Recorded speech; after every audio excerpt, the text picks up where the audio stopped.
Londres, domingo 20 de marzo de 1966. Faltaban apenas 4 meses para que iniciara el Mundial de Inglaterra, el evento que los inventores del fútbol planeaban usar para consolidar su orgullo nacional. El ambiente en las calles era de fiesta y el trofeo más importante del planeta estaba expuesto al público en la sala central de exposiciones del Central Hall de Westminster. Las medidas de seguridad parecían impecables: guardias uniformados turnándose día y noche, vitrinas de alta resistencia y candados reforzados.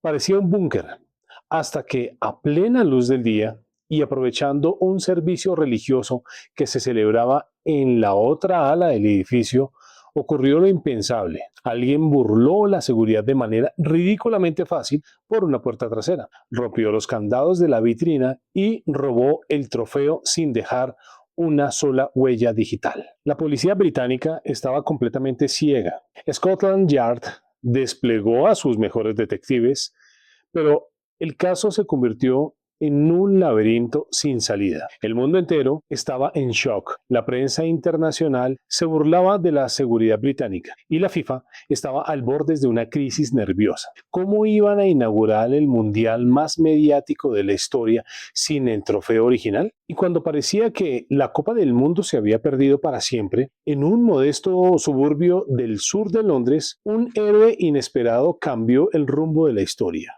No era un detective de impermeable con lupa en mano, no era un futbolista de élite entrenado para la gloria, ni siquiera era un ser humano.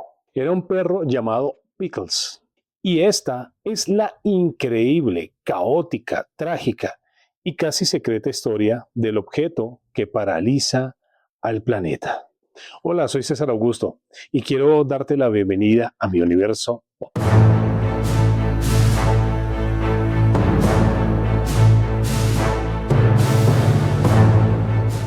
Para entender verdaderamente la locura que desató el robo de 1966, tenemos que viajar en el tiempo hacia el origen de todo. En la década de 1920, el fútbol ya se jugaba en varios rincones del mundo, pero carecía de una corona unificada.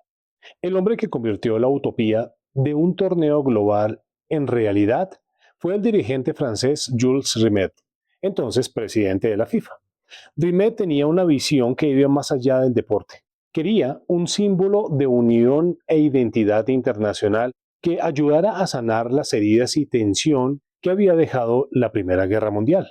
Para el primer mundial de la historia celebrado en Uruguay en 1930, Rimet encargó personalmente el diseño del trofeo a un reconocido escultor parisino de la época, Abel Lafreux. Lo que Lafreux creó no fue una copa tradicional, sino una auténtica obra de arte de estilo Art Deco. La escultura medía exactamente 35 centímetros de alto, pesaba alrededor de 3,8 kilogramos y estaba fabricada en plata esterlina bañada en oro de primera calidad. Todo esto iba montado sobre una elegante base de mármol azul que posteriormente fue reemplazada por una de lápiz lazuli, para dar más espacio a las placas de los campeones. Pero lo más fascinante era su concepto. Representaba a Nike, la diosa griega de la victoria, con sus alas desplegadas sosteniendo con sus brazos una copa de forma octogonal sobre sus hombros. En sus primeros años, el trofeo se conoció simplemente como Victory o Copa del Mundo. Sin embargo, en 1946, el Congreso de la FIFA decidió rebautizarlo oficialmente en honor a su creador, el trofeo Jules Rimet. Aquella estatuilla ya no era solo metal precioso, era el santo grial de una religión global que apenas estaba naciendo.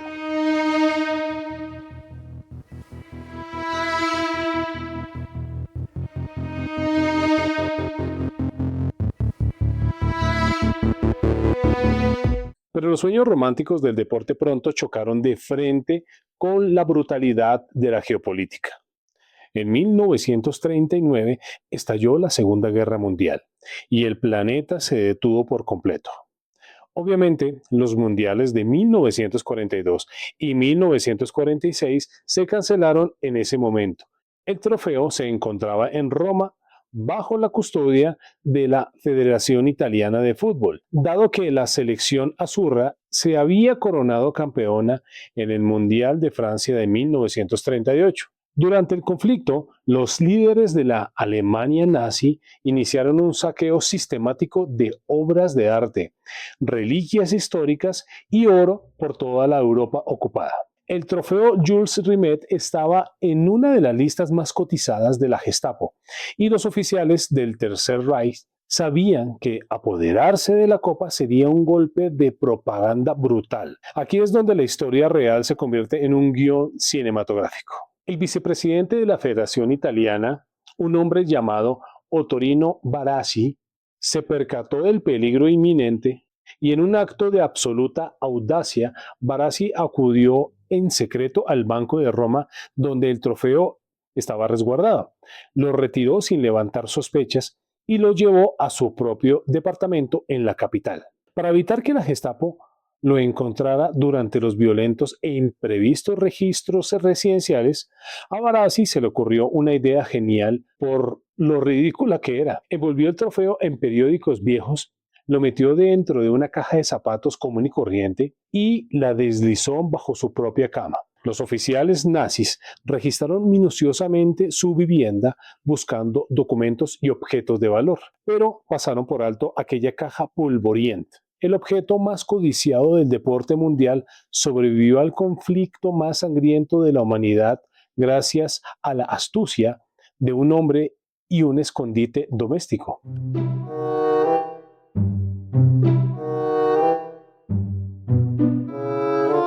Aquel milagro nos devuelve a los caóticos días de marzo de 1966.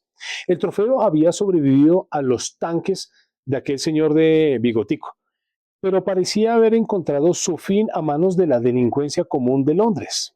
Pocos días después de la desaparición en Westminster, el presidente de la Federación Inglesa recibió una misteriosa nota firmada por un tal Jackson. El mensaje exigía un rescate de 15.000 libras esterlinas en billetes usados bajo la amenaza de fundir la copa si daban aviso a los medios. La policía británica organizó una entrega encubierta usando maletas llenas de billetes falsos. Lograron detener al intermediario que recogió el dinero, un exsoldado llamado Edward Beckley, pero él aseguró que solo lo habían contratado por 500 libras para hacer el intercambio y que no sabía dónde estaba el trofeo.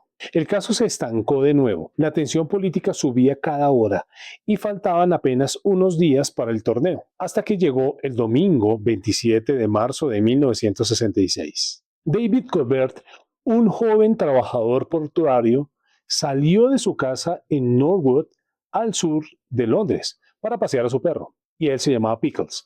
De pronto, el animal se desvió del camino y comenzó a ladrar con insistencia frente a la rueda de un auto estacionado. Pickles olfateaba con desesperación un paquete pesado, envuelto fuertemente en papel periódico y atado con cuerda.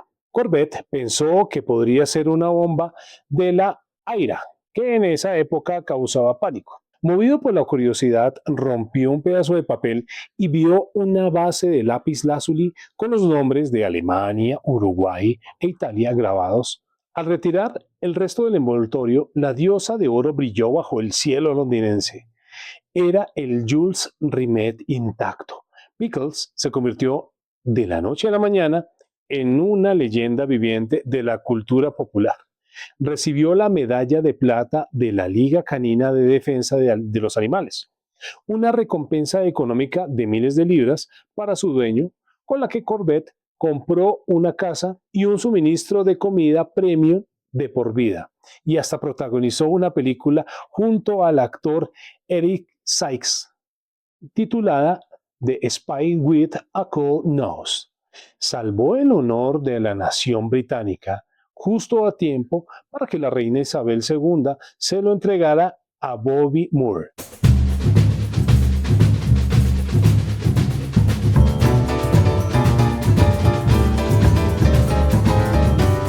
Cuando Jules Rimet fundó el torneo, estableció una regla de honor estricta en el reglamento original de la FIFA. La primera nación que fuera capaz de consagrarse campeona del mundo en 3 ocasiones distintas se ganaría el derecho indiscutible de conservar el trofeo auténtico en propiedad perpetua. En el Mundial de México 1970, el planeta entero presenció el nacimiento de uno de los hitos más grandes de la historia del deporte. El Brasil de Pelé, de Jairzinho, de Tostao y Rivelino, para muchos el mejor equipo de fútbol de todos los tiempos, le ganó a Italia por 4-1 en una final mítica en el Estadio Azteca. Al lograr su tercer título tras las glorias de 1958 y 1962, se cumplió la profecía de Rimet. La diosa de oro de Abel Lafreux hizo las maletas y viajó permanentemente hacia Río de Janeiro para instalarse de forma definitiva en las vitrinas oficiales de la Confederación Brasileña de Fútbol. Parecía un cierre perfecto para un ícono que ya arrastraba demasiadas cicatrices, pero en la historia popular, los finales felices perfectos rara vez duran. Diciembre de 1983. El trofeo Jules Rimet descansaba en el 9º piso de la sede de la Confederación Brasileña de Fútbol en la icónica Rua Alfândega de Río de Janeiro. El trofeo estaba en exhibición pública, supuestamente protegido detrás de una imponente estructura de cristal blindado. Pero los diseñadores del expositor cometieron un error técnico insólito y amateur. Fijaron el marco del soporte a la pared usando simples listones de madera, una madera ordinaria y tornillos comunes. Un banquero de inversiones de la época que conocía la debilidad contrató a un cerrajero y a un exdecorador para llevar a cabo el plan. La noche del 19 de diciembre, los delincuentes burlaron al único guardia de seguridad del edificio, usaron una palanca de hierro común para arrancar la madera de la pared y sacaron el trofeo original con total facilidad. A diferencia de lo que ocurrió en Londres, esta vez no hubo ningún perro héroe que rastreara el botín. A pesar de que los sospechosos fueron identificados y arrestados años más tarde, tras una larga y tormentosa investigación policial, el Jules Rimet originalmente jamás volvió a ser visto por los ojos humanos. La conclusión oficial de las autoridades brasileñas y la teoría que hoy en día rompe el corazón de cualquier historiador de la cultura popular es que el trofeo fue entregado a un comerciante de oro argentino que lo fundió por completo en un crisol industrial para venderlo en lingotes en el mercado negro. Una pieza invaluable de la historia humana, destruida por el valor, la codicia de unas cuantas onzas de oro. Lo único que le quedó a Brasil fue una réplica exacta enviada por la FIFA años después.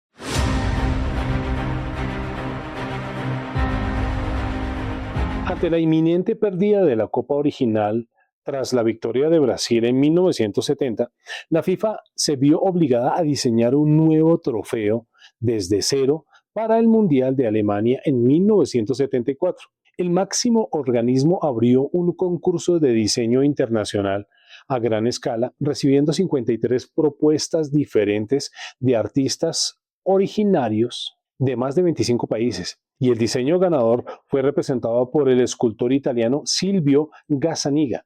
La obra de Gazzaniga rompió por completo los esquemas tradicionales del arte deportivo. Ya no era una copa estática o una diosa clásica, era una escultura dinámica y llena de fluidez interpretativa.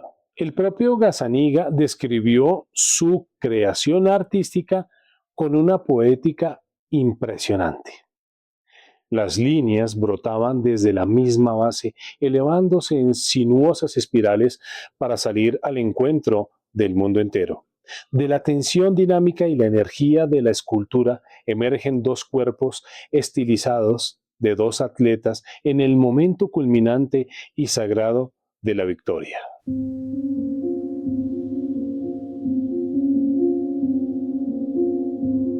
Hoy por hoy, este trofeo moderno es una de las posesiones más exclusivas y resguardadas y también costosas de la cultura popular global. protegida por un estricto código de seguridad de la FIFA. Una de sus leyes más estrictas dicta que casi nadie tiene el derecho legal de tocarlo con las manos descubiertas. El protocolo oficial señala con claridad que únicamente los jugadores que pertenecen al selecto grupo de campeones del mundo y los jefes de Estado en funciones pueden sostener la copa original directamente. El resto de mortales deben usar guantes blancos de alta seguridad. Además, aquí hay un secreto de transmisión que pocos notan en la televisión. Cuando una selección gana la final, levanta el trofeo auténtico por unos breves minutos durante la ceremonia oficial en la cancha. Pero en cuanto el equipo entra a los vestidores, el trofeo original es retirado de inmediato por personal de seguridad de la FIFA. El trofeo que los jugadores se llevan en el avión, pasean por sus países de origen y muestran en las celebraciones es en realidad una réplica oficial bañada en oro, creada en Milán, conocida como el Trofeo de los Campeones de la FIFA. La copa auténtica vuela directo de regreso a su hogar permanente en el Museo de Fútbol de la FIFA en Zúrich, Suiza, del cual solo salen para las giras de promoción mundiales bajo custodia militar y para el día de la gran final. Y hay un detalle técnico oculto en su base de malaquita. Ahí se van grabando los nombres de las selecciones ganadoras y los años de sus títulos. El problema de diseño, el espacio físico es limitado y solo hay cupo para seguir añadiendo campeones hasta el Mundial del año 2038. Después de esa edición, la FIFA tendrá que tomar una decisión histórica sin modificar la base original o retirar este icono para diseñar el tercer trofeo en la historia del fútbol.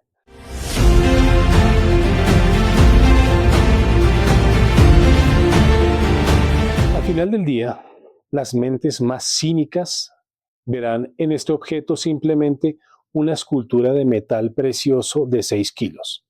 Los analistas financieros verán millones de dólares invertidos en oro de 18 quilates. Pero después de repasar la increíble travesía de su historia, resulta absolutamente imposible volver a mirarlo con los mismos ojos. Porque antes de ser levantado por las leyendas absolutas de nuestra era, este trofeo y el inmenso legado histórico de su antecesor sobrevivió a los bombardeos y requisas de guerras mundiales, a robos espectaculares a plena luz del día, a investigaciones internacionales de Scotland Yard y a casi un siglo de profundas revoluciones culturales. Quizá por eso, cuando un capitán cansado pero glorioso alza la copa hacia el cielo, rodeado de toneladas de confetis y fuegos artificiales, no está sosteniendo una simple pieza de metal pulido. Está sosteniendo sobre sus hombros casi 100 años de puras, crudas e inolvidables emociones humanas. Muchas gracias a todos por llegar hasta acá y por permanecer en su canal, Mi Universo Pop. Nos vemos a la próxima.